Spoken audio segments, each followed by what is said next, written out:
এই ট্রাঙ্কে তাহলে 50টা কাঁসার থালা প্লাস 50টা আর বাটি লেক 120টা। বেশ, লিখে নিলাম। আর বাকিগুলো আগে হিসাব মিলিয়ে লেখা আছে। আর কে জানিস, আজকে না আমার ভীষণ আনন্দ হচ্ছে, সেই ভেতর থেকে আনন্দ না, ঠিক সেই আনন্দ। ভাবা যায় এত বড় বিয়েবাড়ির অর্ডার, আইবুড়ো ভাত থেকে নিয়ে বউ ভাত অবধি প্রত্যেকটা অনুষ্ঠানে আমাদের কোম্পানি সুধা ম্যারেজ ব্যুরো বাসন সাপ্লাই দিচ্ছে। আর তোমরা হয়তো ভুলে গেছো এটা কিন্তু আমাদের 100তম কাজ। হ্যাঁ, কোথা থেকে শুরু করেছিলাম আর এখন কত বড় সাকসেস। হ্যাঁ, আর সাকসেসের জন্য কিন্তু একমাত্র ক্রেডিট যাচ্ছে, তাই না?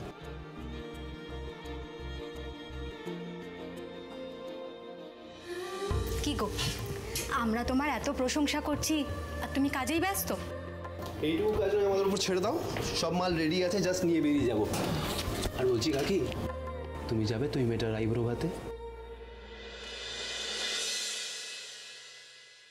যেতে তো হবেই, ও বাড়িতে মেয়েটার আইবুড়ো ভাত করে এমন কেউ নেই, তাই আমি বললাম দায়িত্বটা আমিই নিচ্ছি। তাছাড়া তোরা তো জানিস, সুধার মতো আমিও যতক্ষণ সব কাজ নিজের হাতে না করতে পারি ততক্ষণ পর্যন্ত শান্তিই পাই না।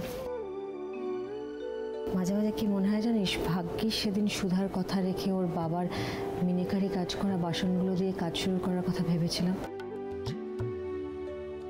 তাই জন্য তো আজও এত বছর পরেও সেই টাকা দিয়েই তো সংসারটা চালাতে পারছি আমি।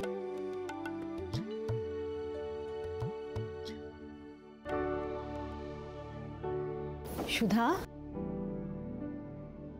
দেখেছিস মা, তোর বাবার কাজ করা বাসনগুলো দিয়ে আমি আবার নতুন করে বাঁচতে শিখেছি। তোর মনে আছে মা, তুই আমাকে বলেছিলি তোর বাবার স্মৃতিগুলোকে আমার দুর্বলতা নয়, আমার শক্তি বানাতে। দেখ, আমি সেটাই করবার চেষ্টা করেছি। আজ তোর মা সুধা ম্যারেজ ব্যুরোর ডেকোরেটরসের ব্যবসাটাকে এত দূরে এগিয়ে নিয়ে এসছে, নিজের পায়ে দাঁড়াতে পেরেছে। শুধু এই সমস্ত কিছু ভাগ করে নেওয়ার জন্য, আমার আনন্দ খুশি ভাগ করে নেওয়ার জন্য তুই আমার পাশে নেই। কোথায় চলে গেলি রে মা? এত অভিমান যে নিজের মাকে ভুলে গেলি?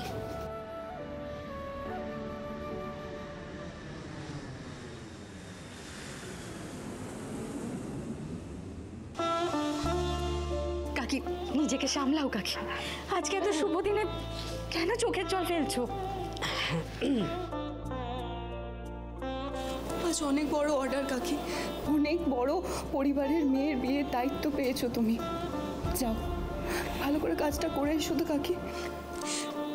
আর সুধাদি যেখানেই থাকুক না কেন, ও যখন এখানে এসে দেখবে যে তুমি কাকুমণি আর সুধাদির স্বপ্নটা বাস্তবে পরিণত করেছো, সেটা দেখেও খুব খুশি হবে, খুব খুশি হবে তুমি দেখো। বিজিত, আমি বলছিলাম যে ওই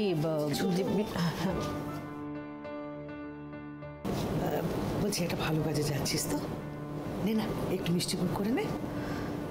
থাক দিদি ভাই, আমার দেরি হয়ে যাচ্ছে, বিজিত চলো। ও কাকি, কাকি বলছি ওই আজকের অর্ডারে কত টাকা পাবে গো? দেখেছো তো কাকি, এই জন্যেই বলে অর্থ অনর্থের মূল, আবার মোক্ষ লাভের কুল। একসময় টাকার জন্য তোমাকে সুধাকে কত কথাই না শুনতে হয়েছে, অথচ আজকে দেখো ভাগ্যের চাকা কেমন পুরো উল্টে গেছে। তুমি ব্যবসা সামলাচ্ছ, ওদিকে ঝিনু কাজ দেরাদুন থেকে ল প্র্যাকটিস শেষ করে ফিরে আসছে। ও হ্যাঁ, তাই তো। হ্যাঁ রে, বিচ্ছু তো আনতে গেছে ওকে। বিজিত একটু দেখ না ওদের প্লেনটা কখন নামছে। আমি দেখছি। হ্যাঁ রে, কটা বাজে রে? মেয়েটা কখন যে আসবে।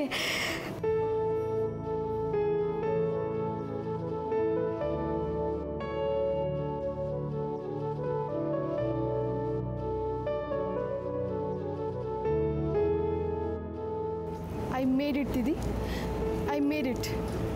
আজ তোর বোন ল কমপ্লিট করে আবার নিজের শহরে ফিরেছে। ঝিনুক আচার্য ক্রিমিনাল লয়ার হয়ে গেছে। ভীষণ ইচ্ছা করছে, আমার ভীষণ ইচ্ছা করছে ছুটে গিয়ে তোকে জড়িয়ে ধরে বলি, দিদি ফাইনালি আমি তোর স্বপ্ন পূরণ করতে পেরেছি দিদি, তোর স্বপ্ন পূরণ করতে পেরেছি।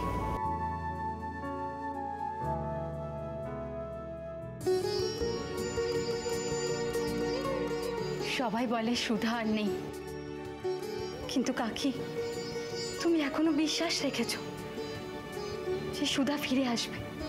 কারণ আমি জানি যে সুধা আমাকে একা রেখে কোথাও দূরে যেতে পারে না। আমি জানি ও ফিরে আসবে, আর এই বাড়ি, ব্যবসা, সব কিছুর দায়িত্ব নিজের হাতে তুলে নেবে। ফিরে আসবে।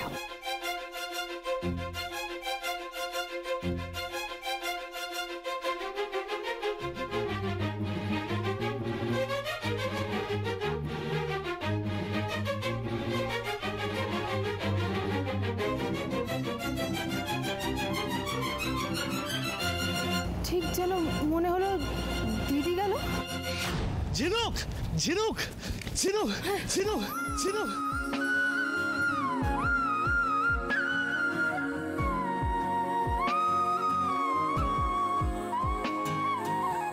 আরে তোকে খুঁজতে খুঁজতে তো আমি ডিপার্চার গেট অব্দি চলে এলাম।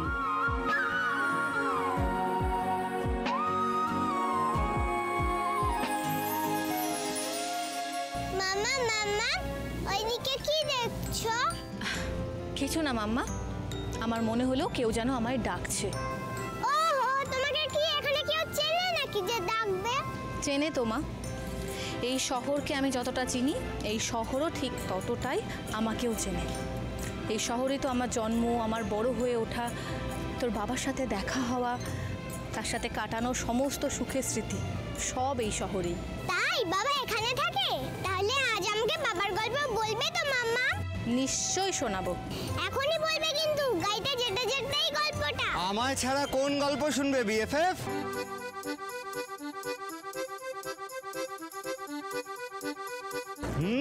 না না, আমি একা শুনবো না, তুমিও শুনবে বিএফএফ। পাক্কা প্রমিস? পাক্কা বললামই।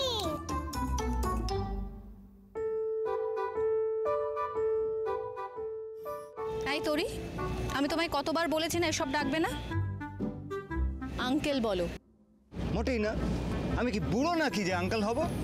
তাই না বিএফএফ? কারেক্ট, তুমি তো ইয়াং আমার মতো, তাই তো আমার ফ্রেন্ড, বেস্ট ফ্রেন্ড ফরএভার। চলো আমরা এবার গাড়িতে উঠে তারপরে পুরো গল্প শুনবো। সুধা, ওদিকে হোটেলে চেক ইন করে যেতে গেলে অনেকটা দেরি হয়ে যাবে। আমরা সোজা সৌমির আইবুড়ো ভাতে যাই? নিশ্চয়ই যাব, সত্যি তো। ও আপনার নিজের দিদির মেয়ে, এরকম একটা বিশেষ দিনে আমাদের তোর পাশে থাকাই উচিত। থ্যাংক ইউ সো মাচ এতগুলো বছর এভাবে আমার পাশে থাকার জন্য। আমি সত্যিই জানি না, জানেন তো, কিভাবে আপনার এই ঋণ শোধ করব। আপনার কাছে আমার যা ঋণ আছে সেটা তো কোনোদিনই শোধ করা যাবে না, সত্যি। আপনি আমার দুঃসময় আমার পাশে না থাকলে আমি সত্যিই জানি না কি করতাম। তখন কি করতেন আমি জানি না, কিন্তু এখন একটা সহজ উপায় আছে এই ঋণ শোধ করার। করতে পারবেন তো? কি উপায়? আমি চাই আমার ভাগ্নি সৌমির বিয়েটা আপনি আপনার মতন করে অ্যারেঞ্জ করুন। বিয়ের সব দায়িত্ব আপনার। দেখুন, আমি না শুনতে চাই না। না বলার কোনো কারণই নেই। আপনি একদম চিন্তা করবেন না, বিয়ের সমস্ত দায়িত্ব আজ থেকে আমার, কথা দিলাম। ব্যাস, আমরা এবার গাড়িতে উঠেই গল্প শুনবো। চলো, রাইট বিএফএফ? এই নাও, বসো।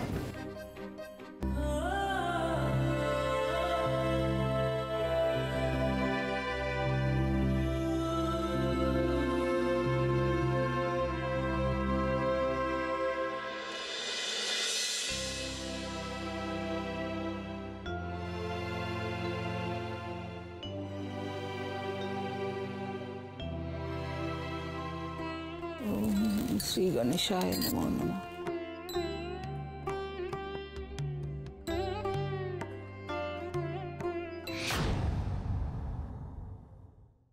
কি আজও কেউ পুজোর সময় পুজোর দালানে নেই? ঠাম্মি, মা আর বড় মা রান্নার দিকটা দেখছে। ঠাকুরজিকে তো জানোই, 5 বছর হয়ে গেল ঘর থেকে বেরোতেই চায় না। তেজ কোথায়? তেজ আসেনি?